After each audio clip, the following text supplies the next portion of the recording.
ቤዛ ያሰበችውን እቅዷንና ፕላኗን ሳታሳካ ተመልሳ ሄዳለች ማለት ነው። በመጀመሪያ ቤዛ እዛ ቤት በመውጣቷ ደስ ያላችሁ በላይክ አሳዩ ማለት ነው። አደይ ድራማ በክፍል 67 እንግዲህ ዛሬ ዳይመንድ ለአደይ አበባ ሰጥቷት ነበረ። ይህን አበባ ሲሰጣት ግን አደይ ምንም መስሎ አልታያትም። እንደ ቀላል ነገር ነበረ ዝም ብላ ያለፈችው። ዳይመንድ ግን እንደዚህ እንደ ቀላል ነገር ታልፈዋለች ሳይሆን በጣም ብዙ ነገር ትለኛለች ብሎ ጠብቆ ነበር። ነገር ግን ነገሮች እንደጠበቀው ስላልሆኑለት በጣም ተናዶ ነበር ተመልሶ የሄደው። ይህን አበባ ሲሰጣት ደግሞ ዴቭ አይቶ ስለነበረ ዴቭ አሁን ላይ በአደይ በጣም ተስፋ እየቆረጠ ነው። ለምን አበባውን ተቀበልሽው? መቀበል ለምን አስፈለገ ሲላት አደይም እንግዲህ እሱም እኮ እንዳንተ ይወደኛል ያፈቅረኛል፣ ለምንድን ነው እምቢ የምለው? አንተ እንደዚህ አይነት አበባ ሰጥተኝ እኔ አልቀበልም ብለህ ምን አይነት ስሜት ነው የሚሰማህ? ስለዚህ ራስ ወዳድ መሆን የለብህም የሚል መልስ ነው ማለት ነው ለዴብ እየሰጠችው አደይ ማለት ነው። አሁን ላይ ዴብ በአደይ ተስፋ እየቆረጠ ይገኛል ማለት ነው። ሌላ ፍቅር ናት። ፍቅር አሁንም ቢሆን አደይን ማሰቃየቷን ቀጥላለች ማለት ነው። በመጀመሪያ ደረጃ ፍቅር ያሰበችው አንድ እቅድና ፕላን ነበራት። የአደይን አባት ስልክ ከነደመቀ ተቀብላ ለአደይ አባት ደውላ ብዙ መጥፎ ነገር ስለ አደይ አውርታ፣ ሲቀጥል ደግሞ አባቷ መጥቶ እዚህ ቤት አንጠልጥሎ እንዲያወጣላት ያቀደችው እቅድና ፕላን ነበራት። ደህና ሰው መስላ እነ ዳይመንድን ቀርባቸው ነበረ። ቁጥሩንም ከነሱ ልትቀበል ነበር ሀሳቧ። ነገር ግን ደመቀ በጣም ስለጠረጠራት ፍቅርን ስለማያምናት ከዚህ በፊት አደይን ብዙ ነገር አድርጋት ስለነበረ ቁጥሩን ለመስጠት ፈቃደኛ አልነበረም። መጀመሪያ ፈቃደኛ እንደሆነ ቢነግራትም ከዛ በኋላ ግን አደይን ደውሎ ሲጠይቃት ለምን እንደፈለገችው እሱም ተጠራጥሮ ስለነበረ የሆነ ነገር አስባ እንደሆነ ነው ሁለቱም የገባቸው ማለት ነው። ከዛ በኋላ ግን መቼም ቢሆን ለፍቅር እንደማይሰጣት ነው እየነገራት የነበር ለአደይ።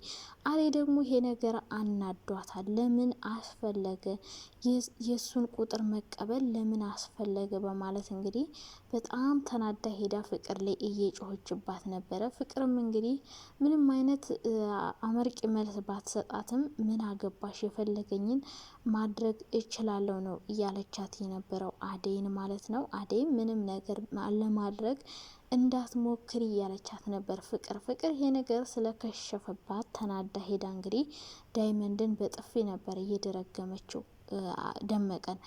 ደመቀ እሷ በጥፊ ስትመታው እንግዲህ በፍቅር ልታቅፈኝ ነው ብሎ ሲጠብቅ እሱ ግን የጠበቀው ጥፊ ነበረ። ለምን እንደመታቸው ሲጠይቃት ለአደይ ይህን ነገር መናገር እንደሌለበትና ስለተናገረባት በጣም ተናዳ እንደመጣች ከዛ በፊት እንዳይናገር አስጠንቅቀው ስለነበር ነገር ግን ባስጠነቀቀችው መሰረት ቃሉን ስላልጠበቀላት በጣም ተናዳ እንደሆነ የመታችው ነበር የነገረችው። እሱም እንግዲህ ያንቺን ተንኮልና ሴራ ስለማቅ ነው ያልሰጠዋት፣ አሁንም ቢሆን አደይን ምንም ነገር ለማድረግ እንዳትሞክሪ እያላት ነበረ። ሰላም ውዴ ቻናል ቤተሰቦች እንዴት ናችሁ? ደህና ናችሁ? ለዚህ ቻናል አዲስ ከሆናችሁ ላይክ እና ሼር ሰብስክራይብ አድርጉ። ክፍል 67 እንግዲህ ዛሬ ተለቋል። በክፍል 67 እንግዲህ ቤዛ እንደሄደች አልተመለሰችም ማለት ነው። በዛው ሄዳ ቀርታለች። ቤዛ በመሄዷ በጣም ደስ ያላችሁ ካላችሁ ላይክ በማድረግ አሳዩኝ ማለት ነው።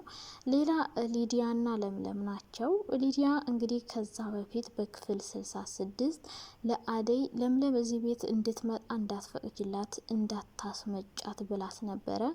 ነገር ግን ለምለም አደይ እነ ለምለም ቤት ሄዳ ስለነበረ በዛው እግረ መንገዳቸውን አብረው ተመልሰው ኩሽና ውስጥ ነበረ ሊዲያ ያገኘቻት ለምለምን። በዛን ሰዓት ሊዲያ በጣም ተናዳ ስለነበረ አደይንም ለምን አስመጣሻት? እንዳታስመጫት ብዬሽ ነበር እኮ በማለት ለምለምም እመጣለሁ ምን ታመጫለሽ? እኔ ስለመጣው ምንሽ ይቀነስብሻል? ሲቀጥል ደግሞ የፍቅር ቤት እንጂ የአንቺ ቤት አይደለም በማለት ነበረ ሊዲያን የገለፈጠቻት።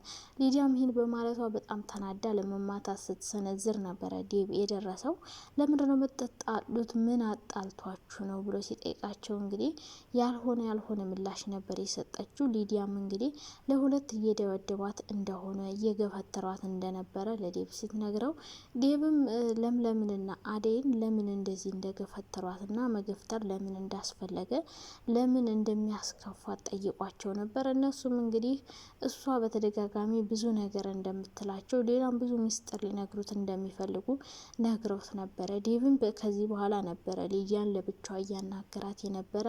ምንድነው የምትፈልጊው? ለምንድነው እንደዚህ የምታደርጊው? ለምንድነው ጸባይሽን አስተካክለሽ የማትቀጥዩ? የሚል ጥያቄ እየጠየቃት ነበረ። እሷም እዚህ ቤት መሆን ሰልችቶኛል፣ በቅቶኛል፣ ከዚህ በኋላ እዚህ መሆን አልፈልግም፣ በቃ ተወኝ፣ አትጨቅጭቀኝ የሚል መልስ ነበር እየሰጠችው ማለት ነው።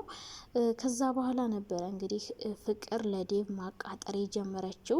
ለዴብም እንግዲህ አደይ በተደጋጋሚ ዳይመንድ ጋር እየሄደች ጊዜ እንደምታሳልፍ ብዙ ነገር እንደምታደርግ ዳይመንድን እንደምትወደው ሁሌ ስለ ዳይመንድ እንደምታወራ ለሱ ፍቅር እንዳላት ነበር የምታወራኝ የሚል ነገር ነበረ ለዴብ እየነገረችው ነበር። ዴብ ግን የፍቅርን ወሬ ከአሁን በፊትም ብዙ ነገር አድርጋ ስለነበረ ማመን አልፈለገም። ማምንሽ ነው ወይ የሚመስልሽ? ከዚህ በፊት የዋሸሽውን ውሸት ራስችልሽ መስሎሽ ነው ወይ? እየዋሸሽ ነው፣ አትዋሽ ብሎ ነበረ ያሳፈራት። ፍቅርም እንግዲህ አይኗን በጨው አጥባ መከራከሯን ተያይዘዋለች ማለት ነው። ሌላ እንግዲህ ለምለምን እዚህ ቤት እንድትወጣ ከሊዲያ በላይ ፍቅርን ፈልጋለች። ምክንያቱም ለምለም ብልጣ ብልጥ ስለሆነች እየተከታተለቻት እንደሆነ ስለምታውቅ ካሁን በፊት ቤዛን ስላስወጣች አሁንም ሌላ ነገር ትፈጥራለች ብላ ስጋት ስለገባት ፍቅር ለምለም እዛ እንድትወጣ እቅድ እያዘጋጀች ነበረ። ሊዲያንም እንግዲህ አብረን ተመካክረን ለምለምን እናስወጣት እዚህ ቤት የሚል ጥያቄ አቅርባላት ነበረ። ነገር ግን ሊዲያ አደይም ትውጣ ስለተባለች አደይ ደግሞ እዛ ቤት እንድትወጣ ስለማትፈልግ ምግብ ይሰራላት ስለሌለ ሊዲያ ፈቃደኛ አልሆነችላትም። ሊዲያ ፈቃደኛ ስላልሆነችላት ፍቅር ደግሞ በጣም ተናዳ ነበረ ጥላት የሄደችው ማለት ነው። ከዚህ በኋላ ፍቅር እንዴት ነው ለምለምንና አደይን እዛ ቤት ልታስወጣቸው የምትችለው? በነገራችን ላይ ዴብ አሁን ላይ ተስፋ ቆርጧል። ተስፋ ቆርጦ አደይን ትቶ ወደ ፍቅር የሚሄድ ይመስለኛል። ምክንያቱም ለምለም አንድ ነገር ብላው ነበረ። ፍቅር እኮ ተወዳለች፣ ታፈቅራለች። ስለምትወድ ነው አደይን የምታሰቃያት። አንተ ብትወዳትና ብታፈቅራት ኑሮ አደይን አታሰቃያትም ነበር የሚል ነገር ነው የነገረችው። ዴብም እንግዲህ ለአደይ ሲል አደይን እንዳታሰቃያት ስለሚፈልግ ምናልባት ዴብ ከፍቅር ጋር አብሮ ሊቀጥል ይችላል ማለት ነው። እንግዲህ በቀጣይ ክፍል የሚፈጠረውን የምናየው ይሆናል። ፍቅር እንዴት ነው አደይንና ለምለምን እዛ ቤት ልታስወጣቸው የምትችለው? በምን መንገድ ታስወጣታለች? አደይንስ ከዚህ በላይ ምን አይነት ሴራ አዘጋጅታ ከዛ ቤት እንድትወጣ ልታደርጋት ትችላለች? ይህን ሁሉ እንግዲህ በቀጣይ ክፍል ነው የምናየው። አሁንም ቢሆን ፍቅር በዴብ ተስፋ አልቆረጠችም። የእሷ እንደሚሆን ነው እያሰበች ያለችው። ራሷንም አሳምና እየተጓዘች ያለችው። የእውነት ይሳካላታል አይሳካላትም?